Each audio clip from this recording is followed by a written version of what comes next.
Student, last video में मैंने आपको कन्यादान कविता के बारे में इंट्रोडक्शन दे दिया था कि कन्यादान कविता किससे संबंधित है। इसके जो कवि हैं इनके बारे में मैंने आपको बता दिया था।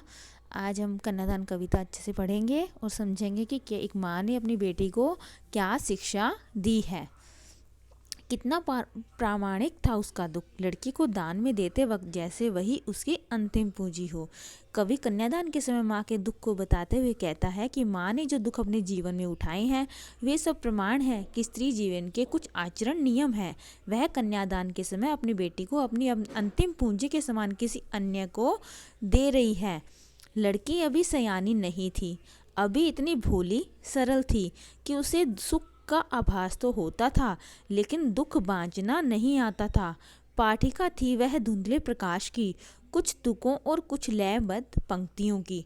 इसमें कवि कह रहा है उसकी माँ के माध्यम से उसकी बेटी भोली है, समझदार नहीं है, वह सुख का अनुभव तो कर सकती है, यानी उसे महसूस हो सकता है कि सुख क्या होता है, पर दुख को समझना उसे नहीं आता। यानी दुख जब हो तो कैसे वह संभाले खुद को, सबको, ऐसी परिस्थिति में किस तरह वो रिएक्ट करे, जो भी है उसे नहीं आता है। ऐसे लगता है जैसे वह बालिका धुंधले प्रकाश में जीवन रूपी कविता की कुछ लयबद्ध पंक्तियों को पढ़ने का प्रयत्न कर रही है। यानी अभी वह काफ़ी नासमझ है और माँ उसे अच्छे से समझाने की कोशिश कर रही है कि वह जो उसका खुद का अनुभव है वह अपनी बेटी को दे रही है। वह अपनी बेटी से भावात्मक रूप से जुड़ी है, उसकी बेटी भोली है, माँ उसे जीवन की सच्चाई से अवगत कराना चाहती है। वह उसे धुंधले प्रकाश में जीवन की सच्चाई जानने के लिए कहती है। यानी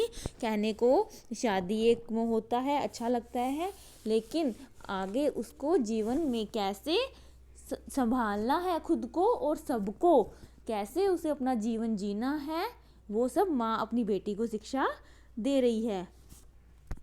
माँ ने कहा, पानी में झांक कर अपने चेहरे पर मत रीझना, आग रोटियां सेकने के लिए है, जलने के लिए नहीं।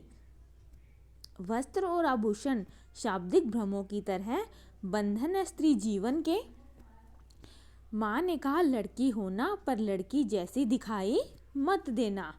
इसमें कन्यादान के समय माँ बेटी को शिक्षा देती हुई कहती है कि तुम पानी में झांक कर अपनी चेहरे की सुंदरता को निहारते न रहना, उससे बचकर रहना, अर्थात डूब मत जाना। कि तुम खुद को निहारती रहोगी, खुद की सुंदरता को, तो तुम उसमें डूब जाओगी और बच नहीं पाओगी इस जंजाल से, और एक बार अगर इसमें फंस गई तो हमेशा फंसती ही रह जाओगी। आग रोटियां सेकने के लिए, स्वयं जलने के लिए नहीं है। यानी अगर कोई तुम्हें तारीफ करे या फिर तुम पर कोई ऐसा हमला करे, कुछ इस तरह का, एक तरह से बोल सकते हैं भावात्मक रूप से पहले तुम्हारी तारीफ करेगा और उसके बाद तुम्हें जलाएगा। जो आजकल एक प्रथा चल रही है, दहेज प्रथा, अगर दहेज ना मिले तो लड़की को जला दिया जाता है। तो उस चीज़ की ओर इशारा करते हुए माँ ने बेटी को कहा है, तुम हमेशा चौकन्नी रहना, साहसी बनकर रहना, हिम्मत मत हारना, और अगर ऐसी कोई परिस्थिति तुम्हारे सामने आती है जीवन में तो उससे डरकर मत भागना, आत्महत्या मत करना। अगर तुम्हारे साथ कोई गलत करने की कोशिश करता है तो तुम उसका डटकर सामना करना, क्योंकि अगर तुमने सुंदरता में अपना जीवन खो दिया तो तुम बच नहीं पाओगी। वस्त्र और आभूषण केवल स्त्री को भ्रम में रखते हैं। यानी जो वस्त्र होते हैं, नए नए एक जो जेवर होते हैं, यदि उसमें स्त्री उसमें सजी धजी रहे तो वह एक तरह से बंधन में रहती है, सामाजिक बंधन में रहती है, वह उनमें जकड़ी रहती है। तो तुम्हें वह काम बिल्कुल भी नहीं करना है। अंत में वह समझाती हुई कहती है तो कि तुम लड़की होना पर लड़की जैसी दिखाई मत देना। यानी लड़की तो तुम हो, बन के रहोगी लड़की, लेकिन जो लड़की की एक तरह से बात होती है कि लड़की के नाम से समझा जाता है कि वह कमज़ोर है।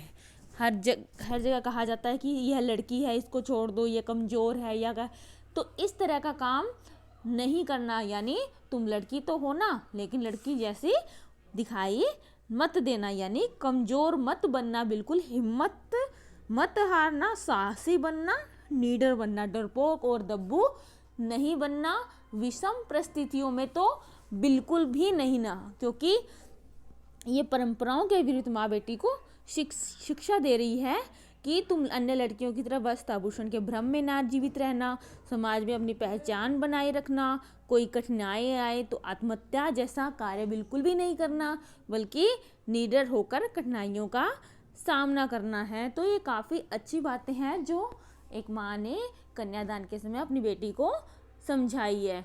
तो यह बात आज के मामलों में बिल्कुल सही फिट बैठती है।